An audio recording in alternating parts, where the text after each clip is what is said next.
Alright, starting to record game 3. This is me versus Snake. I'm running Amaterasu, opponent is running Cloud Strife. Obviously there are some custom characters in this tournament.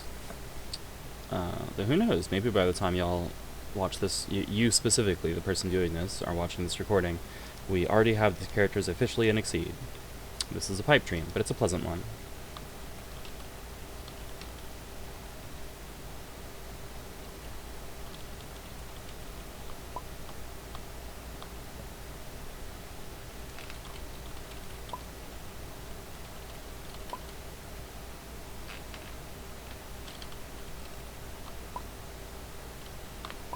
Alrighty.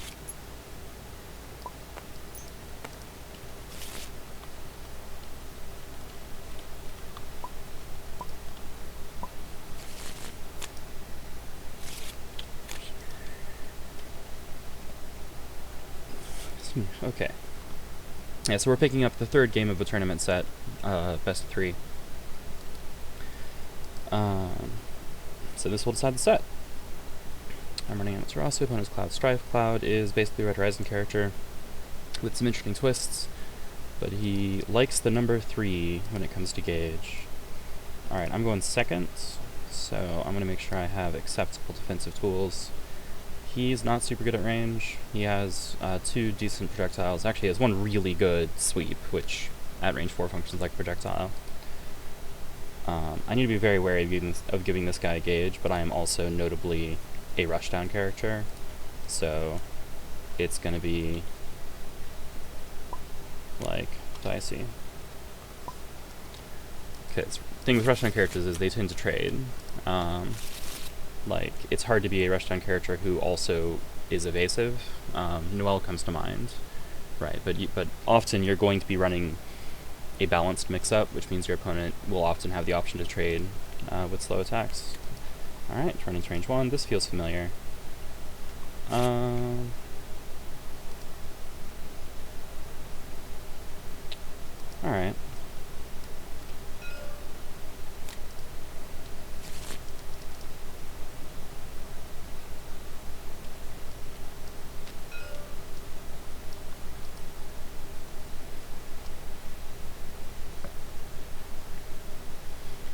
Do I get called out by a grasp, or do I just win?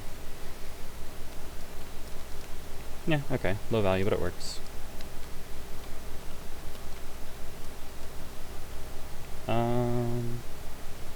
Yes. I think I want him to come to range 1, actually. So I'm going to do this to bait him to move to range 1.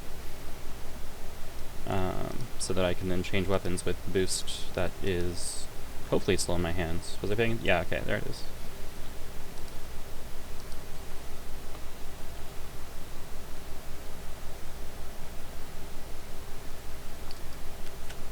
Really?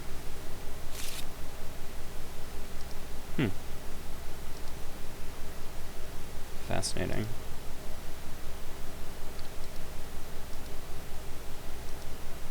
Okay.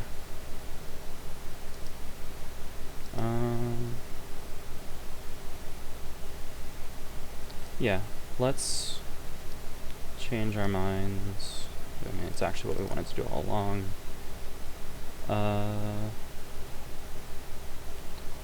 What's the scariest thing that this guy can do with gauge? Or sorry, not with gauge. Gauge does a lot of things. What can you do with plus speed? Nothing better than anything anyone else can throw.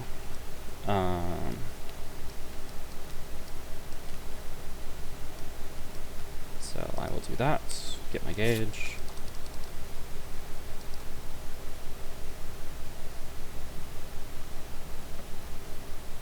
I have no idea if I... So my opponent has plus 2 speed, which means we're at range not 1, specifically we're at range 2, so range 2 to 3 are where speed is most dangerous. So I'm actually super vulnerable here.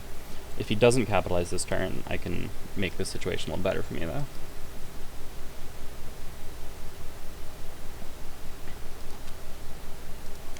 Fascinating. Okay, let's try to make him regret that. Now, does he have a Tatsu? hit, push, or pull 1 or 2.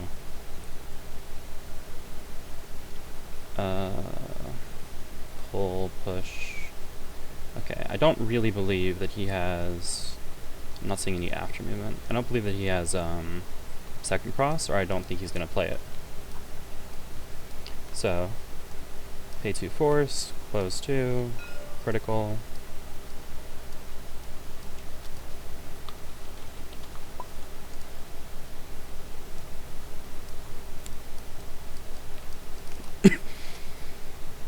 So you have +2 power, +2 speed. I have +5 power, +1 armor, +1 guard.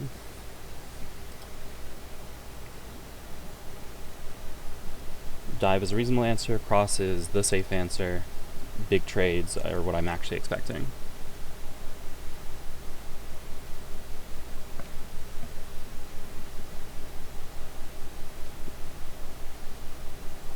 Like, we both have significant commitment. I think that gauge is so good for him that he's willing to take a trade. Alright. So... 5 + 4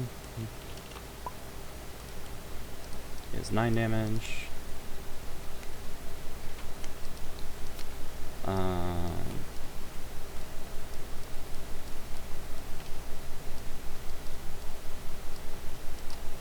Cost me 2 focuses, but there it goes. Oh, on the other hand, that's a second grasp now I think about it.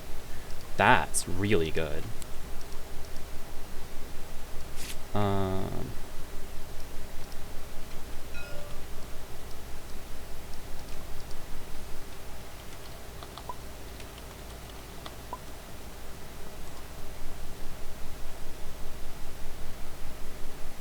Yeah, so I'm ignoring the armor because this means that my assault can actually break guard.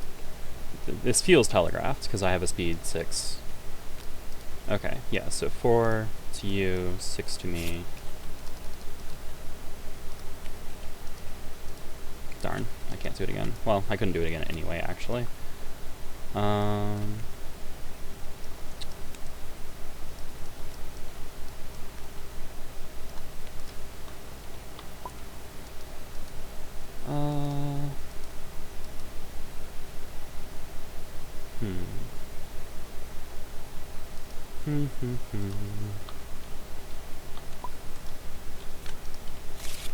Ooh, I like that prepare.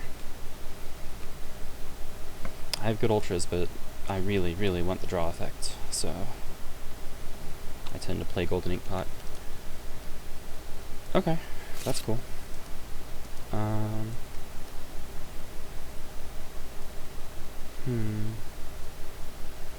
How much gauge is that? Okay.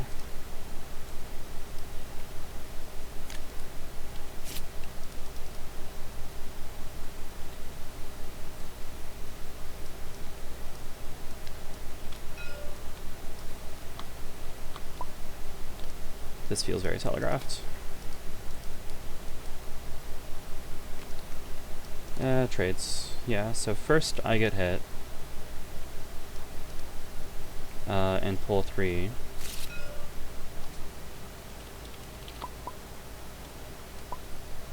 Yeah, so pull 1, then I discard a random card. Kind of a pity. And I take 4. And then... yeah, the Brave draw happens, and then this discard happens. Okay.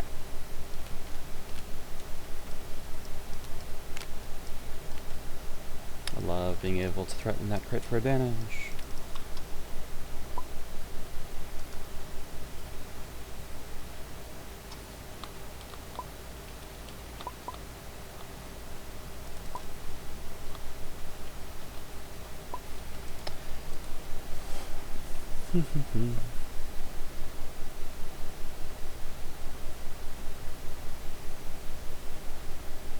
Okay, so I see 3 gauge, which means I'm in danger. Because Brave 3 is on, which makes some really scary stuff happen, and Exceed mode is online, which is also incredibly scary. Okay, still have a cross live. Going through that deck kind of kind of slow relative to me. Yeah, makes sense. Okay.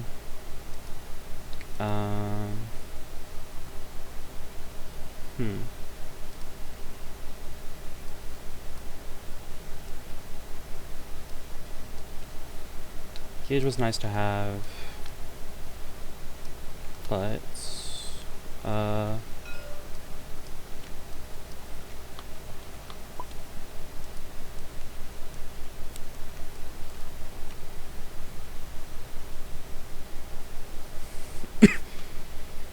do what we gotta do. And then I think this is a reshuffle turn. Like, this should be unbeatable if I've counted correctly, and then I use the advantage to reshuffle to bring back a bunch of threats and keep my mix-up live until endgame, which we're almost at endgame. Okay. I end up here.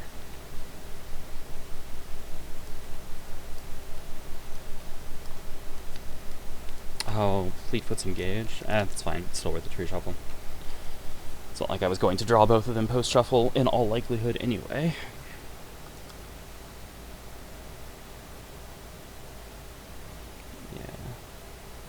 Yeah, so Rosary is for fighting against zoners, which Cloud is notably not. At least that's my take on it. It's also for capitalizing on, like, rare opportunities where you have to pop out with a cross or something. Okay. So any melee character, I'm mostly swapping between these two.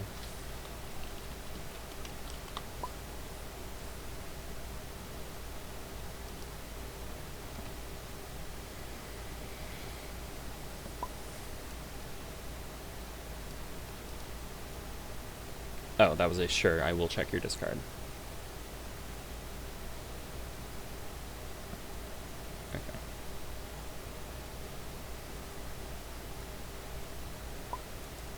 Alright.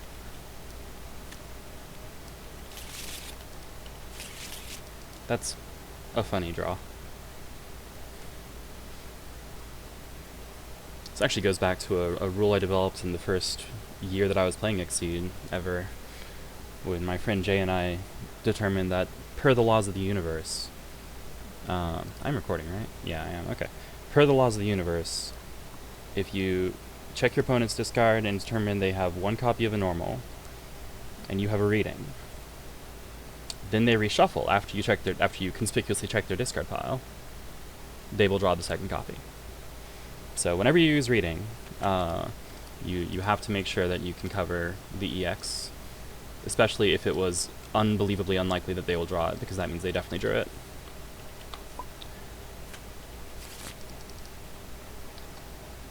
Oh, that's good. Good boost too, though.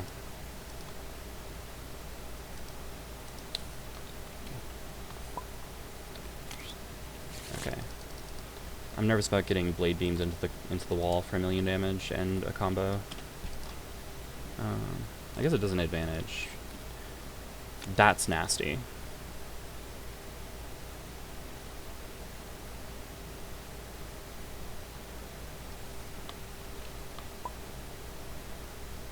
Okay, so I'm notably afraid of the projectile.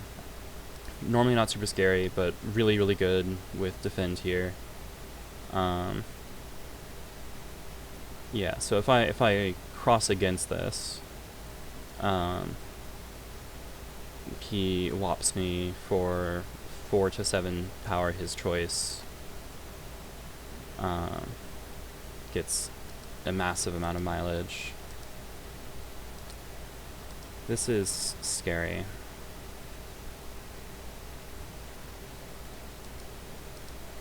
Okay, so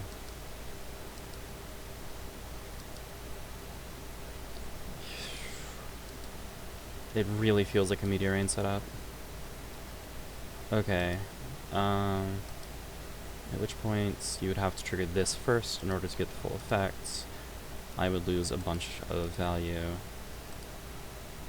Yeah, this is nasty. So Cross diffuses everything but Meteor Rain. Meteor Rain leaves me in a super dangerous position. Actually, it means that he has to close in, because I will be in a good position.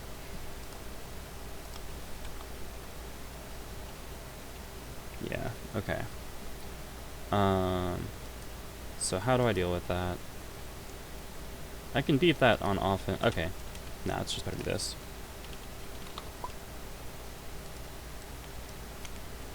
Yeah.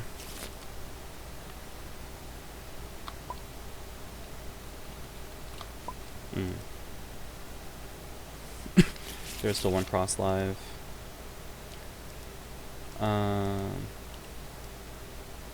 I don't really care if he top decked the Meteor Rain. If he did, he deserves it.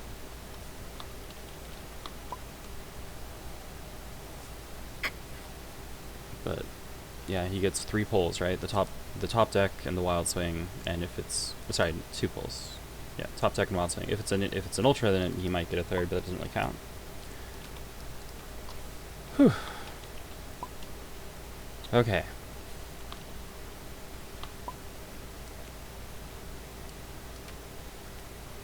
Yeah, you still get the gauge, which, yeah, I would have had to tech to deny that, which I didn't want to.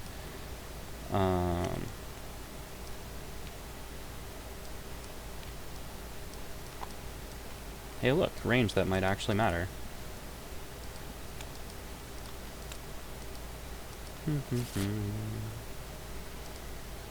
Okay.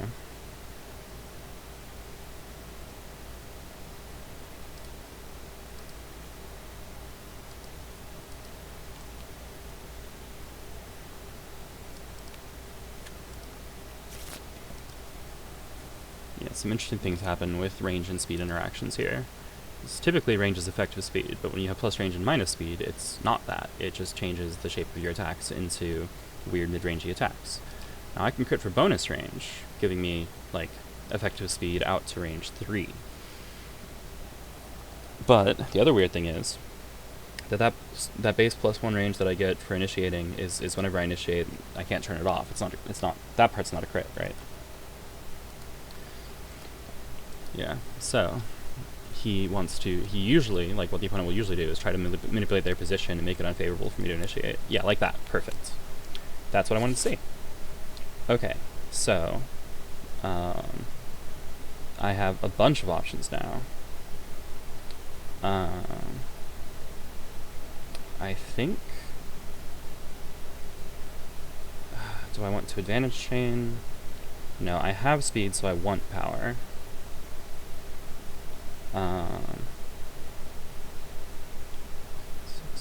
Down to, could have drawn a grasp by now.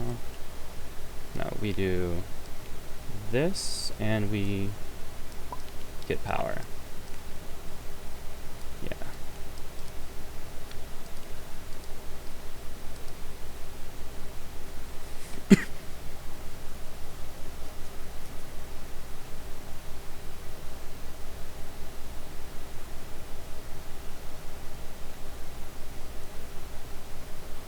Okay, now I have to figure out how to manage my position here and not get completely murdered. Because I am in the corner against Cloud. This life could evaporate very quickly. Okay. So, yeah, I didn't pick the advantage option, which was admittedly a little questionable. We'll do this. Try to accumulate some advantage here. Now he's under a lot of pressure, so I'm worried he's going to do something big that is very bad for me.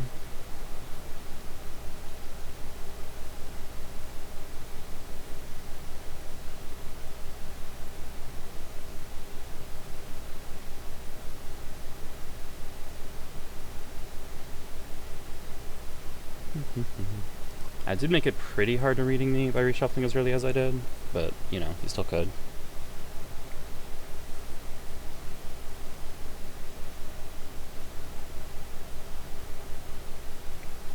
The answer here is not to prepare or change card 0, it's to change cards more than 1. If Snake doesn't have an answer, I think that change cards is the play. Reading is a perfectly acceptable thing though. Like, he has decent odds to catch me out with reading.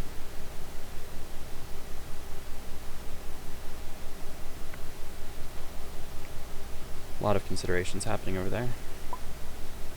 There's the CC. Yeah, that makes sense. Okay.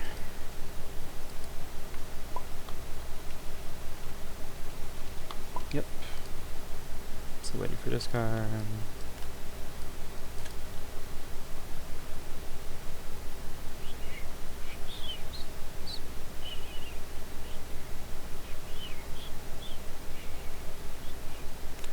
Okay. Alright, cool. Alright. Take our free hit. It's not actually necessarily free, it loses to EX Grasp, but I am it's very, very telegraphed. And EX Grasp is very expensive. EX Grasp is also, what, 6 damage at speed 8? Kinda hurts, but making him use it wouldn't be bad if he has it. Yeah, okay. So 4 minus 2 equals 2, advantage, gauge.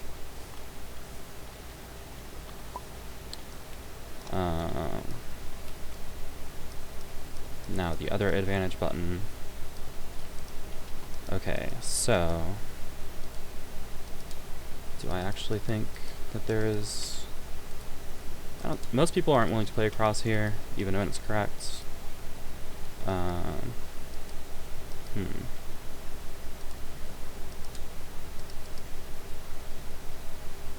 So critting telegraphs my speed 6. Yeah.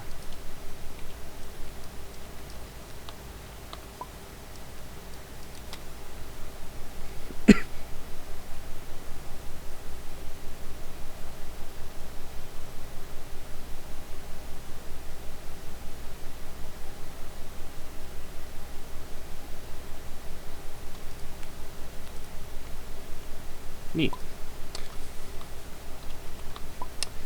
Okay, so...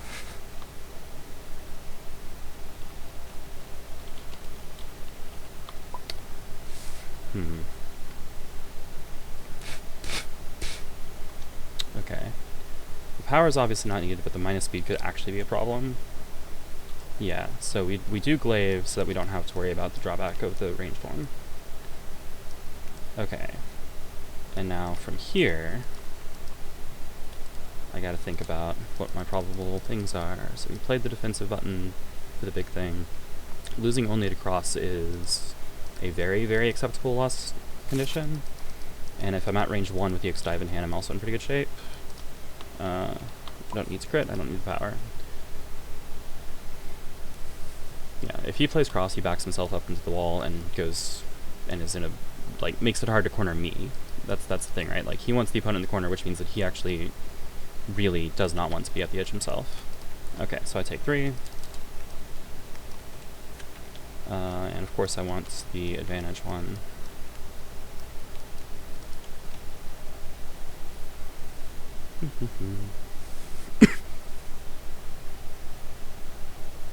Feels like a good time for Braver, or like actual assault. Braver is pretty much assault shaped. Is that assault? Or no, he's got 1 assault, so. Yeah, 2 gauge. Finishing touch would be fine. Not much I could do about that though. I don't think I respond to anything with the X-Dive here. I think depending on what he does, I might initiate, but I don't think I respond with the X-Dive. Still have ultras left, right? Yeah, that's the other thing, is that I now have enough gauge to actually use my ultras. I guess I could consider exceeding, but... oh yeah, that's a wild swing. Yeah, so I take 6. Puts me at 9.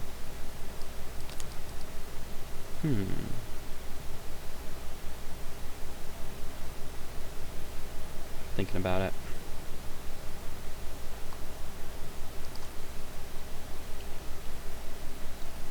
It's hard for him to kill me from here. I'm pretty sure. Yeah, it is. Okay. Look for an ultra. Oh, look, an ultra. That's probably what I need.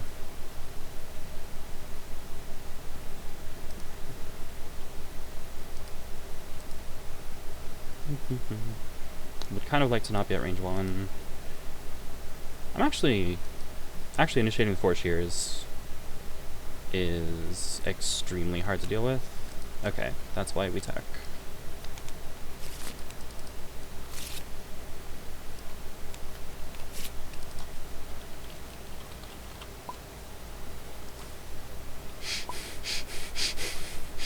Yes,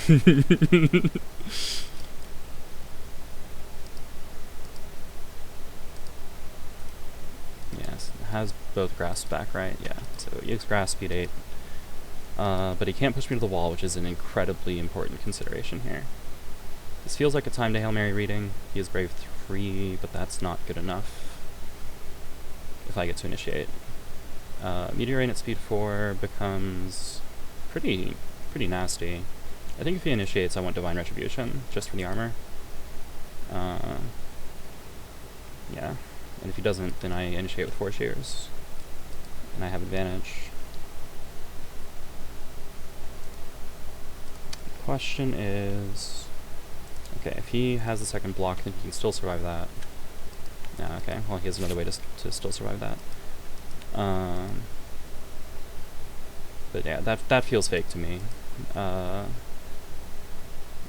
Like, I don't need to worry about that, so... Oh. Duh.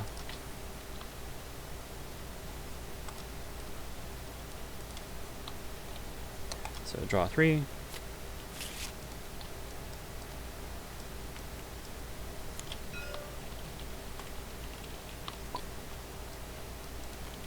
Yeah.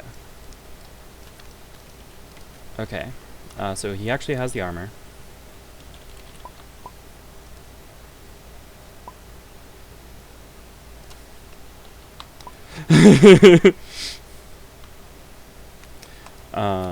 And then I take 4.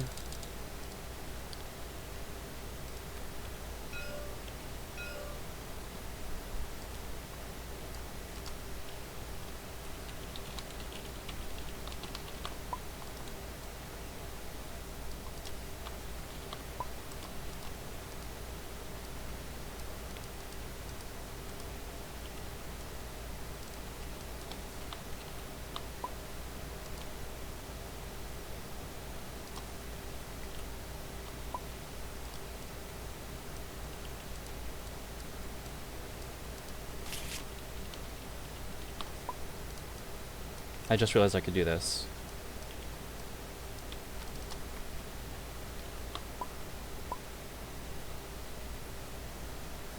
Yeah, so it loses specifically to EX Grasp.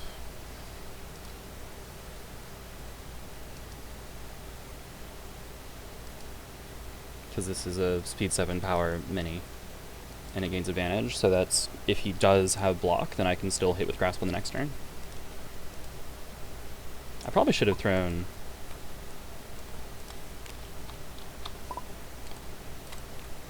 the... oh no, I couldn't, because I used draw 3, yeah. But on the following turn, if the block had come out...